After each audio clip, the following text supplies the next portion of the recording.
평생투자 파트너 유튜브 시청을 진심으로 감사드립니다. 주식 관련한 상담을 원하시는 구독자 분들께서는 현재 화면 상단에 표시되는 무료 종목 상담 신청하기를 터치하셔서 성함과 연락처를 남겨주시면 상담 도와드리도록 하겠습니다. 감사합니다. 안녕하십니까. 평생투자 파트너입니다. 5월 28일 월요일입니다. 오늘 일단 방송할 내용은 시황에 대한 이야기를 좀 드리고, 그 다음에 사실 좀 어려운 이야기일 수도 있겠는데요. 저번 주에 남북 경협주 관련해서 이렇게 금요일날 급락했을 때 일단 남북 경협주에 들어왔던 사람이라면 강력하게 끝까지 홀딩하고 가보자라는 이야기를 드렸었는데, 다행히도 좀 상승을 해서 오늘 또 많이 문의가 왔더라고요. 문의가 와가지고 막상 저희는 남북 경협주를 하지 않는데 문의가 많이 오더라고요. 근데 그 이유는 뭐 다들 아실 겁니다. 지금 시장 자체가 남북 경협주 아니고서는 뭐 어떻게 볼 게 없잖아요. 그래서 저희가 생각하는 어떤 내용들을 좀 더 말씀드리는데요. 오늘은 좀 어렵지만 마치 전문가인 척 하면서 좀 구체적인 이야기를 좀 해볼까 합니다. 왜 이거를 하려고 하냐면, 보통 이게 과거의 테마주라고 하면, 과거에 뭐 대선 테마주라고 하면 대선이라는 어떠한 날짜가 딱 픽스가 돼 있잖아요. 딱 정해져 있기 때문에 사실 대선 테마주나 이런 것들은 오히려 더 관리하기가 쉽거든요. 보통 대선 테마주는 1년 정도 전에 보통 들어가죠. 만약에 대선 테마주로 한다면. 근데 뭐 방식이 뭐 있겠지만, 일단은 오늘의 남북 경협에 관련한 이야기를 조금 깊게 좀 하려고 하고요. 이거는 어떤 정치적인 어떤 이야기가 아니고요. 투자자의 관점에서 보는 겁니다. 투자자의 관점에서 보는 것이고, 그래야지만 대응을 할 수 있는 것이잖아요. 그거 중에서 가장 핵심은 이 남북경협주가 언제를 마지노선으로 봐야 되는지, 그리고 어떻게 대응할지가 상당히 중요한 거거든요. 근데 이런 종류의 어떤 이런 종목에 비중을 꽤 많이 실는 분들이 있는데요. 어떻게 대처할지는 잘 모르겠지만 일단은 끝은 한번 그려보자라는 의미입니다. 그 중에서 오늘의 핵심은 변동성이라는 이야기가 될 거예요. 그러면 왜 변동성이라고 생각을 하는지에 대한 이유를 좀 구체적으로 좀 들어보려고 하고, 이 변동성에서의 대응하는 전략도 나중에 말씀드리고, 그러려면 왜 이것을 변동성이라고 생각하는지 좀 구체적으로 이야기를 해야겠죠. 그래서 이런 이야기를 좀 해보는데요. 이거는 뭐 저 같은 어떤 비전문가의 견해이고, 어떤 정치적인 어떤 전문가가 아닌 투자자의 관점에서 보는 것이기 때문에 좀 고려해서 들어주시면 좋겠습니다. 일단 오늘 시황을 보면 좀 놀랍습니다. 오늘 외국인들 일단 수급 먼저 볼까요? 수급을 보면 오늘 코스피에서는 외국인들은 매도, 기관들도 매도, 개인들이 매수. 근데 지수는 상승했어요. 지수가 상승했다. 이게 개인들이 지수를 올린 거예요. 이게 쉽지 않거든요. 사실은 저번 계속 좀 남북경협주의 공매도 물량이 많이 쌓였었습니다. 근데 오히려 공매도를 개인들이 극복해버리는 좀 특이한 케이스가 나온 것 같습니다. 하지만 끝까지 이길 수는 없어요. 끝까지 이길 수는 없습니다. 이게 외국인들의 공매도 물량을 개인들이 끝까지 이기는 경우는 아주 극히 드물었습니다. 그래서 조금 위험하다라는 생각은 조금은 하고 있지만 특이했다. 지수가 올라갔다라는 게 너무 특이했고, 그러니까 남북경협주가 오르는데 지수가 올랐다. 이제는 점점 남북경협주가 주도주의 역할을 확실히 한다라고 인정할 수 있을 것 같아요. 그리고 얼마 전에 금요일이었죠? 얼마 전도 아닌, 예를 들어서 뭐 현대건설만 보더라도 주간 차트로 볼까요? 이 월간 차트로 보는 게 좀 낫겠네요. 현대건설을 보면 9만 원대까지는 사실 뭐 한번 그 언저리까지는 테스트를 하러 갈 것 같아요.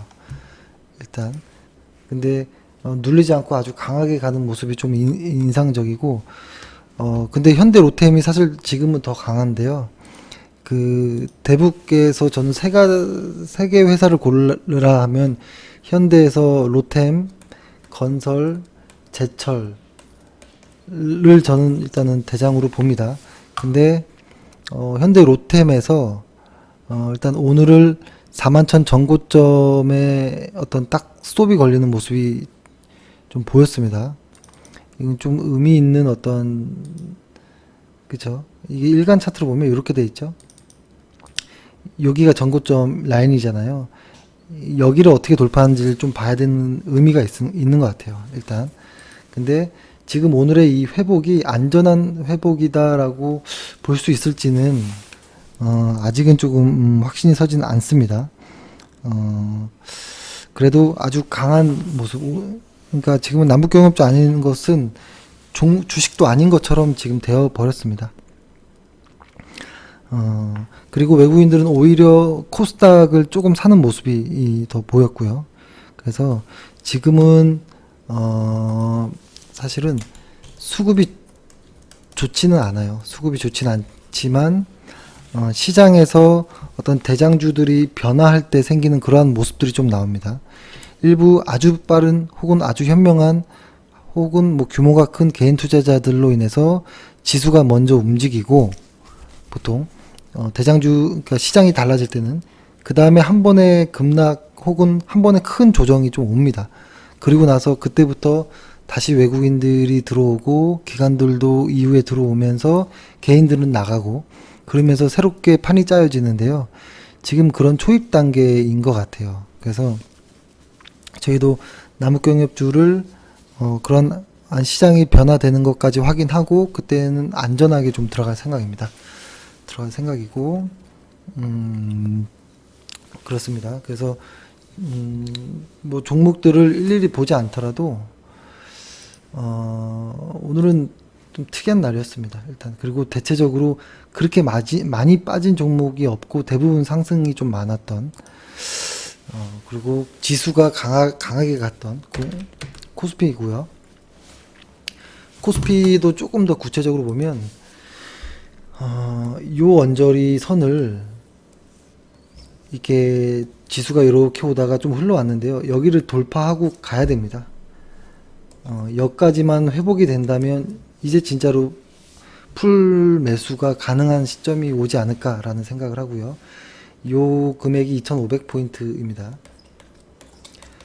이렇게 만약에 풀 매수를 하게 될 때 대장주라고 생각하는 것은 지금의 이런 남북경협, 건설, 뭐 혹은 뭐 SOC 관련한 이쪽이 될 테고, 그 다음은 저는 역시 IT 큰 의미로 봐서는 전기전자 쪽, 그리고 작게는 미디어라든지 뭐 중국 소외주였던 사드 피해주였던 이런 쪽들이 이제 양념으로 좀 들어가지 않을까라는 생각을 하고요.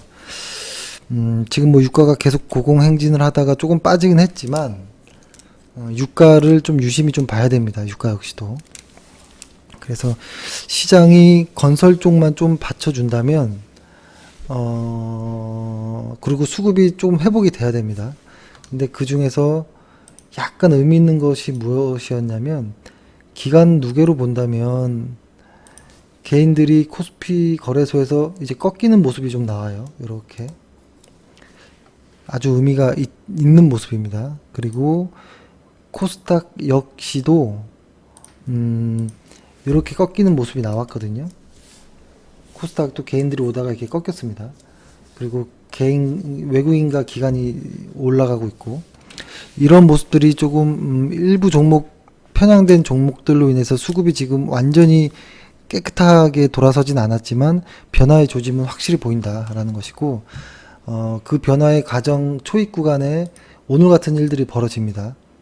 개인 투자자들에 의해서 지수가 움직이는 모습들, 그 이후에 시장의 조정을 받고 그때 개인들이 떠날 때, 그러니까 뭐라고 하냐면 흔히 말해서 좀 이런 표현 좀 그렇지만 큰 손이라고 얘기를 하죠. 개인 투자자 중에서도 이쪽들이 이익 실현하고 나가면서 개인 투자자들이 같이 빠질 때, 그때 그 물량을 외국인과 기관들이 매수하면서 새로운 시장이 열리거든요. 그래서 저는 이런 초입 구간이라고 보고 아주 의미 있게 좀 보고 있습니다. 그러면은 일단 이제 경협주에 대한 이야기를 좀 해보겠습니다. 경협주의 대응 방식, 대응 방법. 근데 이것은 변동성에 포커스를 맞추면서 대응해야 된다 라는 것이 핵심인데, 이 대응 방식에 대해서는 끝에 말씀드리고, 왜 변동성일 수밖에 없는지에 대한 이유를 비전문가인 투자자 입장에서 좀 보겠습니다.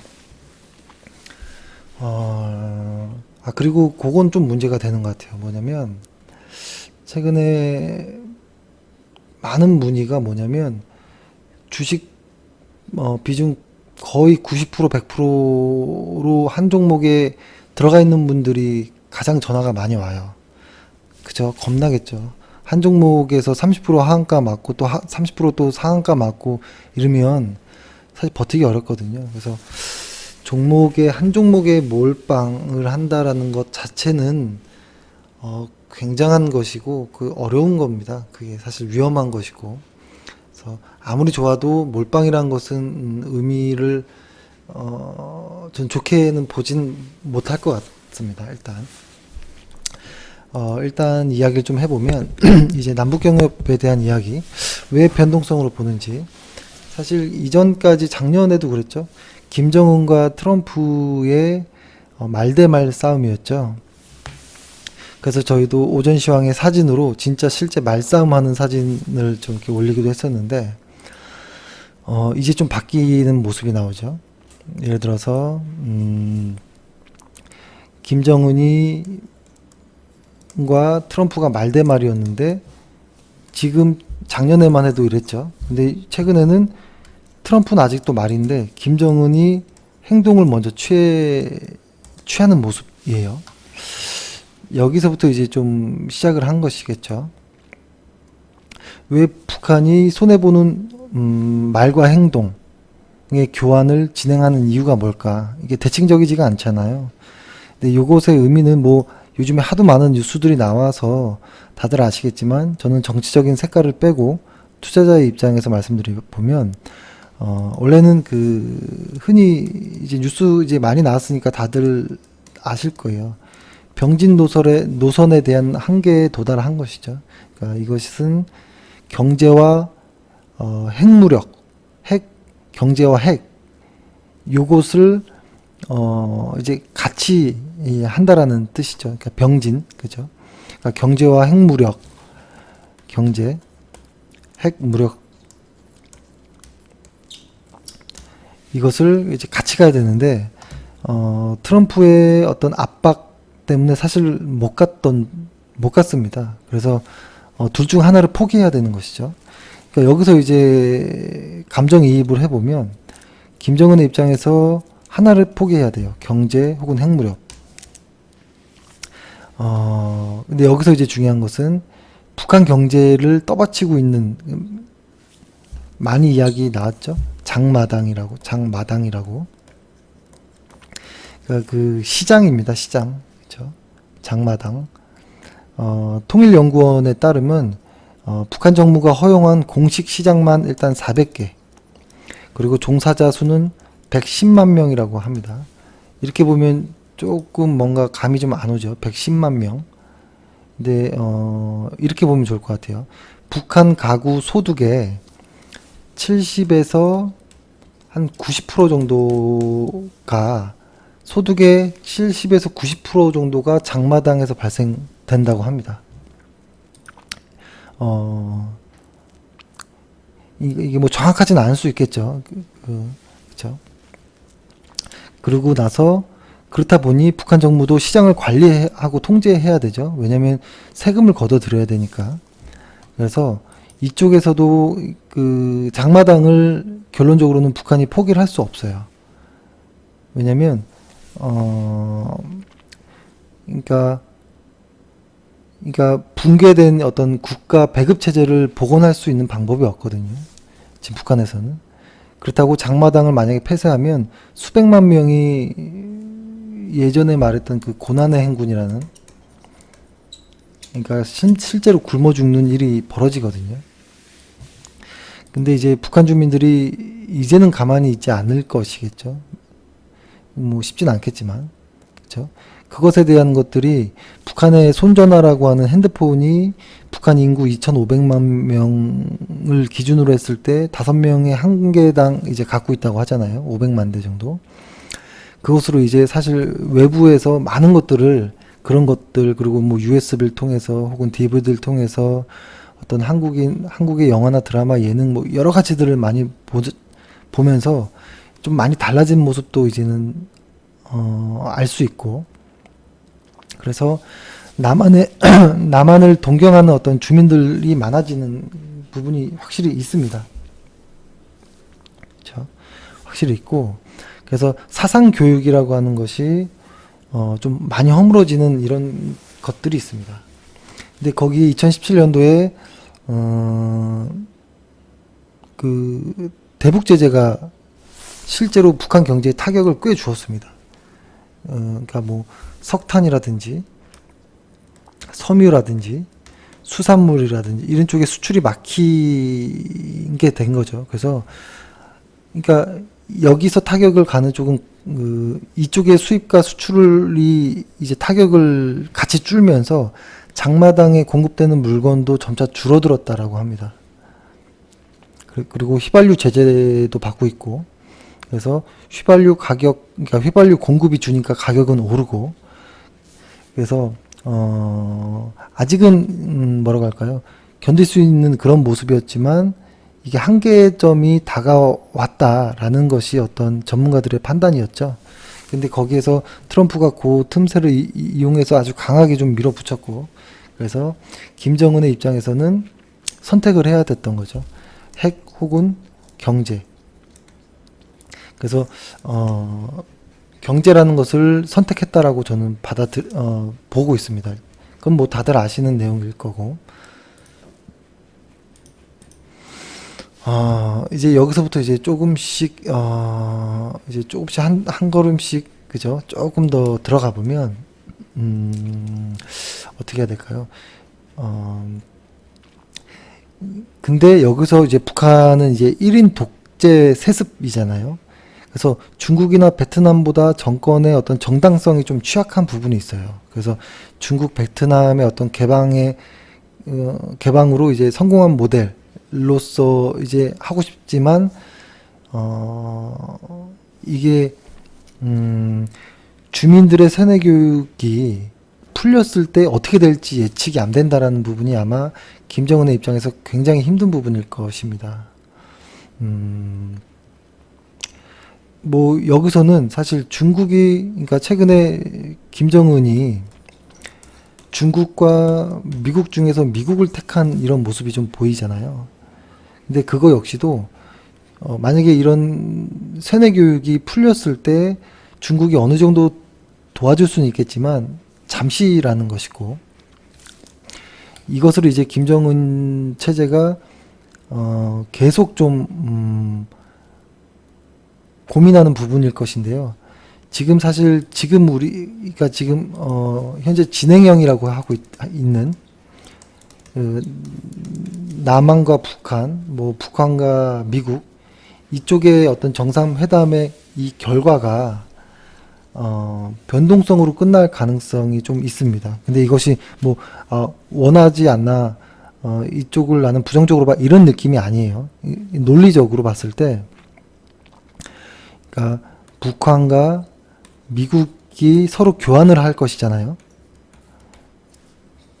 교환을 할 것인데 아마 교환하는 것이 불안전한이라는 단어가 붙을 거예요. 불안전한, 북한에서의 체제 보장, 그리고 불안전한 비핵화로 서로 교환이 되고 마무리가 되고 선거에 사용하고 계속 노이즈가 발생하고 이런 것으로 좀 보입니다. 그러니까 이게 완벽하게 100%딱 끝나는 것은 없을 수밖에 없다라는 구조적인 특성이 있다라고 이야기를 드렸잖아요, 예전에. 왜 그러면은 불안전하냐? 북한이 원하는 체제 보장이 어느 정도의 수준이냐? 그걸 알아야겠죠.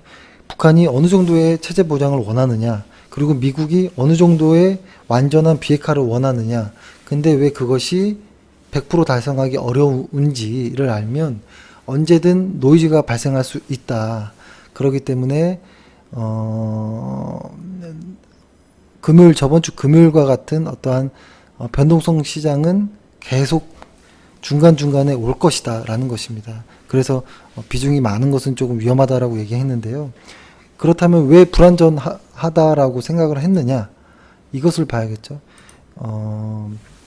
만약에 어느 정도 동의 혹은 공감이 된다면 자연적으로 뭐라고 할까요? 그 불안전한 이쪽을 시장에서 뭐라고 할까요? 좀 대응하는 방식도 저절로 좀 이렇게 만들어질 거라고 보거든요. 일단은 첫 번째로는 뭐라고 할까요? 조금 다시 설명해 보면 볼튼과 펜스 부통령, 그렇죠? 그러니까 볼튼과 펜스 부통령이 비핵화, 일괄 타결을 요구했죠. 그러니까 CVID 비핵화라는 것과 일괄 타결. 근데 북한에서는 김계관, 최선희가 강렬하게 혹은 극렬하게 저항을 했죠. 이러한 가정들이 있었긴 했지만 사실은 이러한 그러니까 저번 주까지 이러한 모습으로 인해서 한번 출렁이었었고 오늘 다시 회복이 됐는데 이게 뭐라고 해야 되냐면 다행히도 트럼프가 리비안 모델이 아니라고 이야기를 했고 그리고 김정은과 트럼프가 다시 회담을 하겠다라는 것을 다시 이제 이야기를 했잖아요. 그래서 아마 회담은 열리지 않을까, 중간에 노이즈가 낄지언정이라고 생각을 하는데 그 이유는 저는 뭐 이렇게 봅니다. 예를 들어서 트럼프 같은 경우에는 비핵화 스케줄을 2020년 그리고 이 앞전에는 중간 선거 이번에 11월 달 그리고 2020년 내 대선에 맞춰 놓은 거죠. 트럼프는. 그죠? 그리고 중간 선거 이전에 일부 핵무기를 해체하고 미국으로 가져오기까지가 아마 그 수순인 것 같고 2020년까지는 완전한 CVID 그러니까 비핵화를 끝낸다는 것이 이제 목표인 것 같은데 일단 한번 더 이야기를 해보면 그러면 김정은 역시도 어느 정도의 시간을 맞춰놨냐면 개혁개방의 시간표를 내년입니다. 2019년도 에 맞춰놓은 상태입니다. 근데 그동안은 그러니까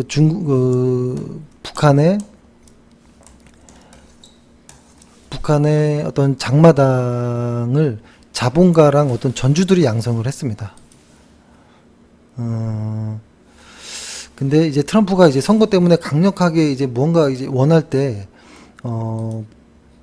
북한에서는 이제 이것을 이제 빨리 협상을 끝내야 되는 입장인 것이죠. 그러니까 이 시간표가 북한이 더 급한 위치예요. 그래서 저는 북한이 조금 더 지면서 들어가는 모습으로 행동하는 것이 아닌가라는 생각을 했는데 사실 이번 북미 정상회담의 가장 큰 협상은 북한의 핵무기랑 미국의 어떤 체제 보장을 맞교환하는 것인데요.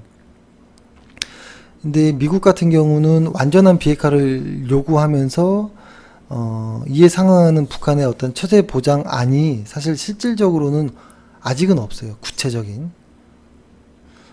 만약에 체제 보장의 의미가 군사적 위협을 하지 않겠다라는 것이라면 평화협정을 했겠지만 사실은 여기서 이제 중요한 것이 나오는데요. 북한이 원하는 것이 군사적 위협 이 하나만이냐라고 보면 안 된다라는 겁니다. 그러니까 저희가 생각할 때는 저희 회사가 생각할 때는 북한에서 가장 이거에 준하는 만큼의 무언가 하나가 있기 때문에 지금 이게 왔다 갔다 수싸움 혹은 기싸움이 좀 길어진다라고 보는 것인데요. 김정은이 가장 두려워하는 것은 북한 내부로부터의 위협입니다. 그러니까 개혁 혹은 개방을 하면 주민들이 더욱 많은 것을 알게 되는 것이죠. 그러니까 정권에 대한 위협의 가능성이 높아진다는 것인데요. 이것 역시도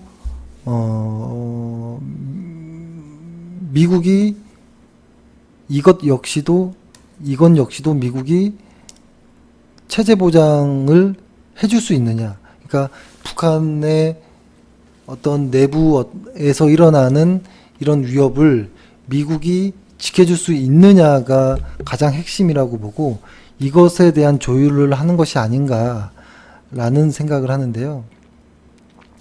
그러니까 북한은 좀 특이한 거죠. 1인 독재, 세뇌 교육, 그리고 신격화, 어떤 김일성 일가의 세습, 이거는 아주 특이한 케이스잖아요. 그래서 뭐라고 해야 될까요? 그러니까 체제 유지 시스템.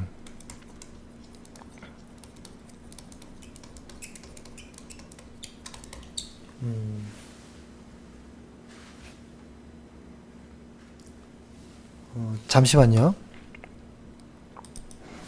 죄송합니다.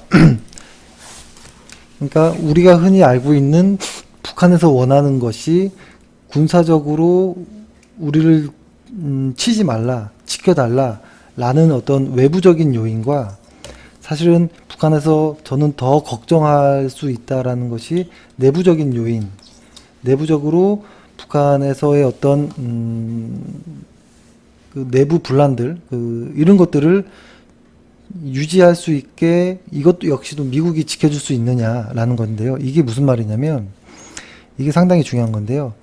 사실 북한이 지금의 체제를 유지하는 것은 주민에 대한 감시와 통제거든요. 그러니까 즉 인권 탄압인 거예요. 그죠? 인권 탄압. 그러니까 북한에서 행하고 있는 이런 인권 탄압을 용인해 줄 수 있느냐, 이것이 그러니까 지금 언론에서는 잘 나오지 않는 핵심이 아닐까라는 생각을 합니다. 근데 미국에서 인권 탄압을, 그러니까 분명히 이 순서가 이렇게 되겠죠. 어떤 뭐 선거를 위해서든 무엇을 위해서든 간에 비핵화가 되는 것은 일단 결론적으로는 좋은 거죠. 어떤 동기가 선할 수는 없잖아요, 언제나. 다만 결과를 보고 판단하는 것인데 그 동기가 선거용일지라도 어떤 비핵화라는 결과는 좋은 것인데 가장 북한이 우려하는 것이 그렇다면 그 다음에 분명히 글로벌 시장에서는 인권 탄압에 대한 거 역시도 문제시할 것입니다. 근데 이것을 건드리거나 치고 들어온다면 북한에서는 아마 받아들이기가 어려울 거라고 생각을 합니다. 왜냐하면 내부적인 시스템도 망가지고 외부적으로 자기들을 지탱해줬던 핵도 없어진다라는 것은 그 정도 이상의 무언가 보상이 주어지지 않는 이상 아마 쉽지 않는 것들이 될 거거든요. 예를 들어서 북한에서 독재 세습에 반발해서 반정부 혹은 민주화 세력 뭐 이런 것들이 등장한다면 북한에서는 이것까지는 못 받아들일 가능성이 큽니다. 그렇죠? 그러니까 좀 더 구체적으로 얘기해 보면 북한 인권법을 폐지하고 정치 수용소라든지 이런 것들을 재개하지 말라라는 것이 미국 측에 아마 요구를 하지 않을까. 이것에 대한 것들은 근데 대놓고 합의하기가 사실은 너무 지탄을 받을 수 있는 부분이거든요. 그러니까 정치 수용소. 더 큰 의미로는 북한 인권 폐지 이런 것들을 미국에다가 아마 요구하지 않을까. 그러니까 제가 예전에 군대 제대하고 대학교 복학하기 이전에 북한 인권 관련한 시민단체에서 잠시 뭐라고 할까요? 거기서 잠깐 일을 좀 도와드린 적이 좀 있었는데요. 그때 좀 이제 자세히 좀 알게 된 부분인데요. 북한에서는 경제는 이런 마음도 갖고 있다 합니다. 문 다 닫고 안에서 어떻게든 자급자족 하겠다라는 의지는 있다고 합니다. 근데 이쪽에 대한 것을 가장 좀 두려워한다라는 저는 좀 이야기를 좀 많이 들었는데요. 그러니까 정리해보면 뭐 이런 거겠죠. 예를 들어서, 미국이 원하는 것은 11월 중간, 미국이 원하는 거, 북한이 원하는 거, 미국이 원하는 것은 11월 중간 선거 이전에 일부 핵무기, 이를 반출시키는 것, 그리고 2020년까지 완전한 비핵화, 혹은 그쵸. 이런 것들을 생각할 테고. 근데 이게 사실, 뭐라고 할까요? 쉽진 않은 과정이겠죠. 그죠. 그러니까 핵시설 폐기 같은 비핵화 작업이 트럼프의 첫 임기 마지막 연도가 2020년도니까, 북미 수교, 평화 협정, 제재 해제, 이런 것들을 일괄적으로 제공해야 되는데, 그거에 아마 맞출 수는 있겠죠. 외부적인 것들은. 그래서 트럼프가 원하는 것을 아마 북한에서는 북핵 비핵화, 북한이 원하는 것은 이것을 미국이 원하는 이 북핵은 저는 북한이 해줄 수 있을 거라고 봅니다. 해줄 수 있을 거라고 보고 그렇게 어렵지 않을 수도 있겠다라는 것인데, 여기에서 이제 중요한 것은 이제 어떤 보상을 할 수 있느냐, 어떤 보상을 원하느냐, 이런 거겠죠. 그래서 아마 북한이 원하는 것은 이런 것이 아닐까 싶은데요. 중간 선거 이전에 일부 일부 핵을 반출시키는 데에 대한 보상도 받아야 되고, 비핵화 이전에 또 보상도 받아야 되고, 또 중요한 것은 북한이 원하는 것은 사찰 범위와 어떤 대상을 아마 제한하려고 할 것입니다. 왜냐면 뭐라고 할까요? 그러니까 이게 사실 주권에 해당하는 것이기 때문에 그래요. 뭐냐면 미국은 강제 사찰과 무작위 접근 이런 것들을 요구할 것인데, 아마 거기까지는 받아들이긴 쉽지 않을 것 같아요. 그러면은 어떠한 범위를 정해야 될 것인데, 범위 이전에 일부 핵만 빨리 좀 빼려고 좀 하려고 하는 것들이 있을 것이고, 일부 핵을 뺀 이후에 아마 사찰 범위라든지 이런 것을 좀 정하지 않을까? 왜냐면 그런 강제 사찰이나 무작위 접근은 북한의 주권이기 때문에 그렇습니다. 보통 이런 정도의 요구는 패전국들한테 하는 수준입니다. 근데 막상 전쟁을 하지도 않았는데 패전국에게 요구하는 정도의 어떠한 요구를 할 수는 없는 것이거든요. 그렇게 되면 누군가는 의심을 할 수 있다는 거예요. 그러니까 이러한 상황들을 훤히 보고 있는 일부에서 아마 노이즈를 발생할 가능성이 있습니다. 노이즈. 100% 비핵화된 거 아니지 않아? 더 강하게 해야 되는 거 아니야? 그리고 인권 탄압 이거 문제 있어. 이것도 역시도 우리가 간섭해야 되는 거 아니야? 아마 이 정도로 나올 것 같은데요. 아마 이 정도는 북한에서도 받아들이긴 힘들 것 같다라는 생각입니다. 이 정도까지는. 그래서 이제 아마 제가 생각하기에는 투자자 입장에서 볼 때는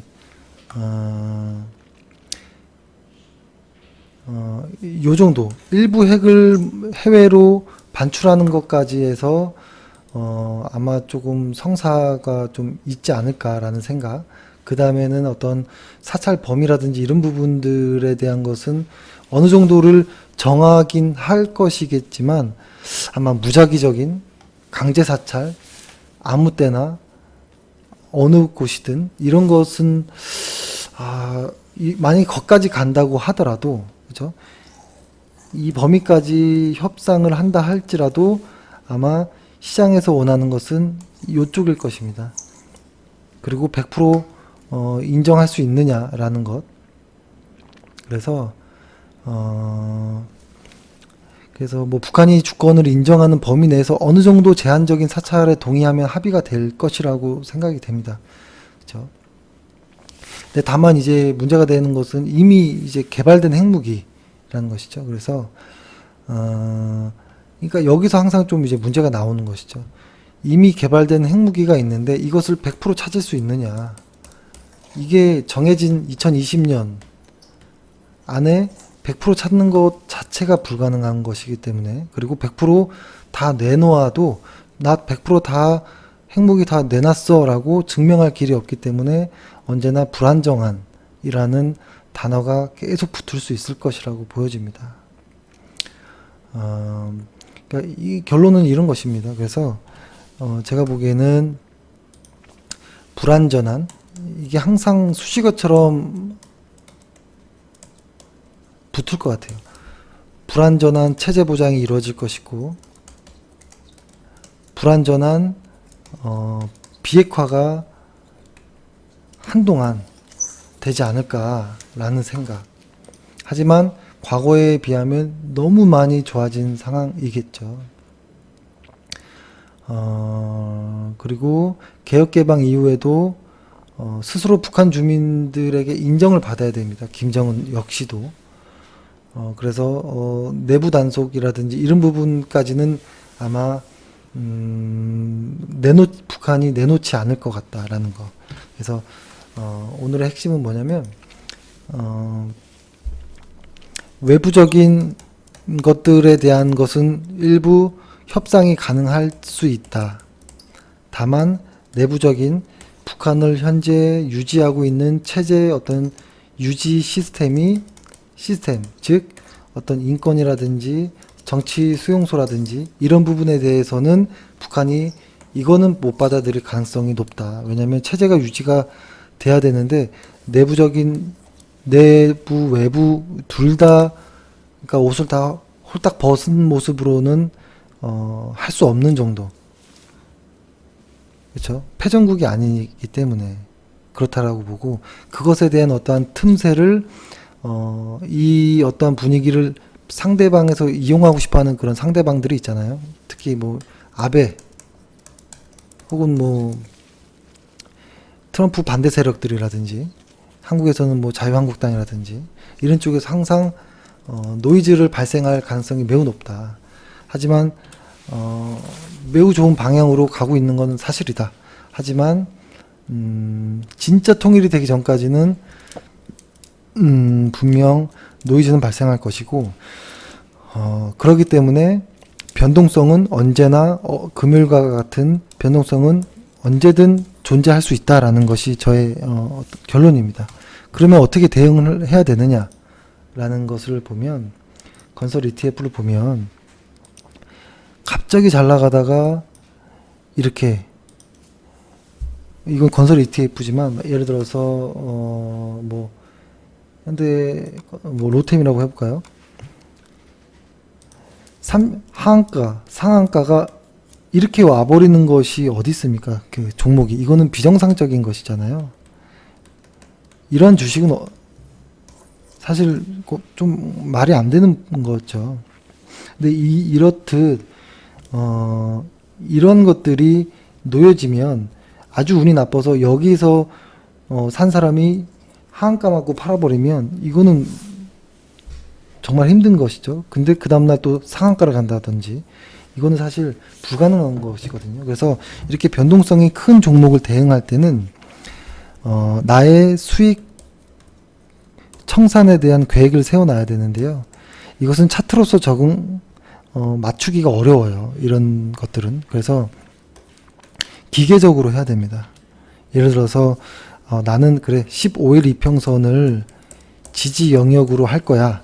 15일 이평선을 깨지만 않으면 계속 들고 갈 거야. 혹은 나는 좀 더 크게 50일 이평선을 깨지 않으면 나는 보유할 거야. 라든지 또 묵묵하게 가야 되는 것들이 있어요. 근데 이런 테마주들은 이런 것들이 안 맞아요. 단기 이평선들이. 10일 이평선, 5일 이평선 이런 것들은 힘들어요. 그래서 제가 생각할 때는 주간 차트에서는 10주 이평선, 일간 차트에서는 50일 이평선 정도를 나의 어떠한 트레이딩의 마지노선으로 보고 그 이평선 안에서 주가가 놀 때는 신경 쓰지 말고 끝까지 가라 라는 것인데, 끝까지 가려면 비중이 좀 줄어야 됩니다. 90% 뭐 80% 이런 비중으로는 버틸 수 없습니다. 아무리 맥스로 해도 20% 미만으로 이쪽 남북경협주의 포트폴리오는 채워져야 됩니다. 20%가 넘어가 버리면 이거는 버틸 수 없거든요. 맨정신으로는. 혹은 이런 것이죠. 한 15%에서 한 20% 정도 수익이 날 때마다 계속 한 번씩 물량을 조절해 주는 겁니다. 예를 들어서 20% 2천만 원어치 1억 하는 사람이 남북경협주를 샀다라고 하면 20% 예를 들어서 2억 2,400만 원 정도 2천 넣었는데 2,400이 되면 요 400을 파는 거죠. 팔고 다시 2천으로 시작하는 거. 그리고 그 조건은 내가 정한 뭐 10주 이평선 위에 있다 하더라도 계속 비중을 줄여 나가는 것. 그것이 뭐 물량을 계속 덜어라는 게 아니라 비율을 유지한다는 것입니다. 20%가 맥스라는 것이고 저는 10%가 적당하다라고 보거든요. 그러한 정도의 전략으로 해야 되고 하루 이틀에 뭐 음봉 이런 것들은 신경 쓴다면 이런 종목은 못 버티는 종목입니다. 그래서 아마 조금 적어도 뭐 6월 달에 어떠한 뭐 이슈가 또 뭔가 또 크게 나오겠죠. 그 이전에 좀 수익을 좀 챙겨 두시는 전략, 그리고 다시 들어가서 혹은 고정된 그 비율, 줄어든 비율에서 다시 버티는. 그래서 이런 것들은 테마주들에는 이런 테마주들, 근데 이렇게 정치가 껴있는 모습들은 끝까지 갑니다. 보통 그러면 2020년까지 갈 확률이 높아요. 지금 2018년도잖아요. 한 2년 정도 주도주 역할을 하면 충분히 가능할 수도 있다라고 보거든요. 주도주의 수명이 2년 정도, 3년에서 2년 정도 사이로 많이 줄어들었으니까요. 그래서 그 정도까지 계속 비중 조절을 하면서 내 원칙 지켜가면서 이렇게 트레이딩 하지 않는 이상은 버티기 힘들 것이다. 특히 5일, 11일 평선 이런 것들은 도움되지 않습니다. 전혀 도움되지 않습니다. 그래서 이건 뭐 비전문가로서 투자자의 입장에서 본 모습입니다. 내부적인 모습을 봐야 된다. 이것은 북한이 절대 받아들이기 힘든 부분 중에 하나일 수 있다. 체제 보장, 내부 체제 보장이라는 것.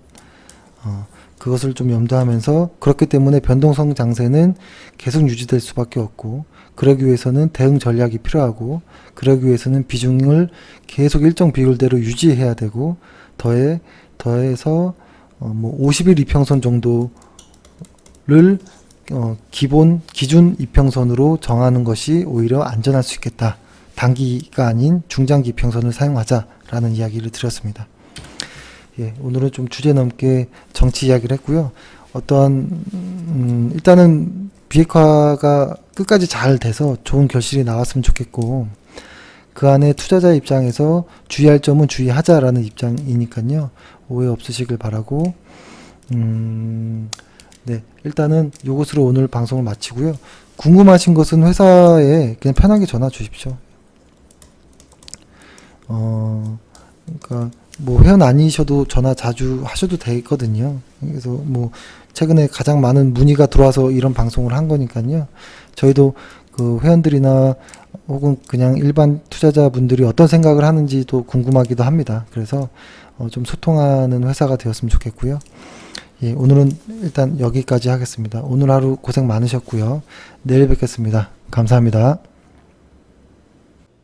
평생투자 파트너 유튜브 시청을 진심으로 감사드립니다.